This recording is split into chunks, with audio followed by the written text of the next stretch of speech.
Salah satu kekayaan liturgi Gereja Katolik adalah upacara pemberkatan jenazah. Mulai dari penutupan peti, pemberangkatan jenazah, sampai penguburan atau kremasi. Pemberkatan jenazah ini bukan sekadar kebaktian penghiburan untuk mereka yang ditinggalkan, melainkan terlebih merupakan doa bagi kesejahteraan arwah yang baru saja dipanggil Tuhan.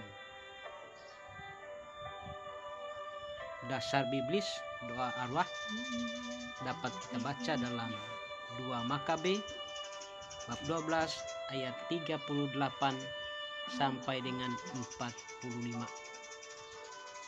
Di mana di situ dijelaskan bagaimana Yudas Makabe mengirimkan uang ke Bait Allah di Yerusalem untuk mengadakan korban penghapusan dosa bagi para prajurit yang gugur di medan perang.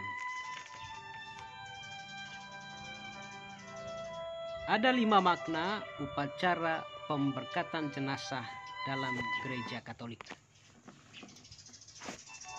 Pertama, percikan air suci. Air suci mengingatkan kita akan air baptis. Dulu yang meninggal ini sudah pernah dibaptis. Dia sudah menjadi anak Allah, maka berhak menerima warisan hidup ilahi bersama Allah. Kalau dia telah mati bersama Kristus, dia juga akan turut dibangkitkan bersama Kristus. Sekaligus dengan percikan ini, kita memohon agar arwah disucikan dan dibersihkan dari semua dosa, seperti dulu sewaktu dibaptis, agar pantas menghadap Tuhan yang Maha Suci. Yang kedua adalah pendupaan jenazah. Dupa melambangkan harum-haruman bagi Tuhan, dan asapnya yang membubung naik melambangkan doa-doa kita bagi si arwah membubung naik ke hadirat Allah dan diterima oleh Tuhan. Kita berharap doa-doa kita bagi keselamatan si arwah menjadi harum-haruman yang berkenan bagi Tuhan. Ketiga adalah penaburan bunga pada jenazah. Doa yang mengiringi penaburan bunga ini berbunyi, semoga kuntum hidup ilahi ini mekar bagaikan bunga yang semerbak harum mewangi.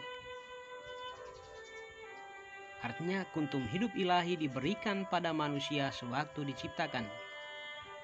Manusia bisa setuju ataupun menolak untuk mengembangkan cikal bakal hidup ilahi ini melalui perbuatan-perbuatan baik.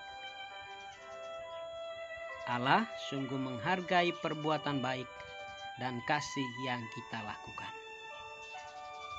Perbuatan baik juga merupakan bukti dari iman kita yang besar kepada Tuhan.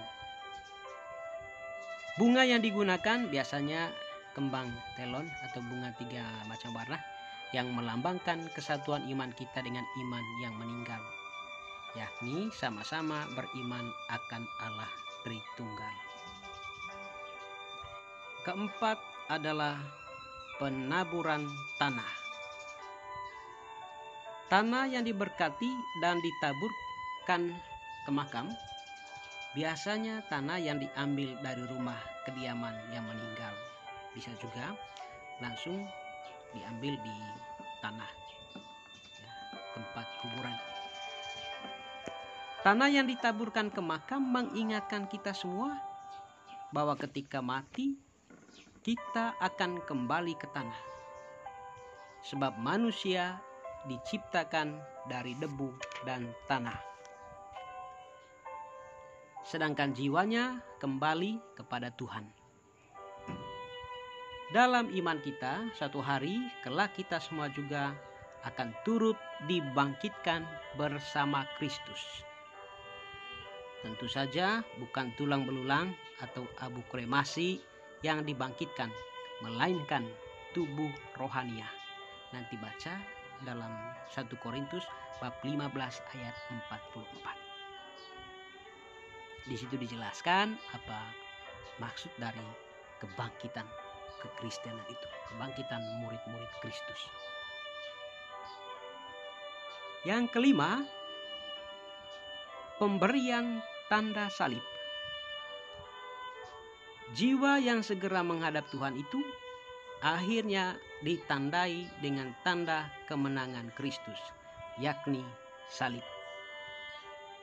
Tanda salib mengingatkan kita bahwa yang meninggal telah ditebus oleh Kristus melalui kematiannya di kayu salib dan diangkat menjadi anak Allah, sehingga dia berhak menerima warisan hidup ilahi bersama Allah.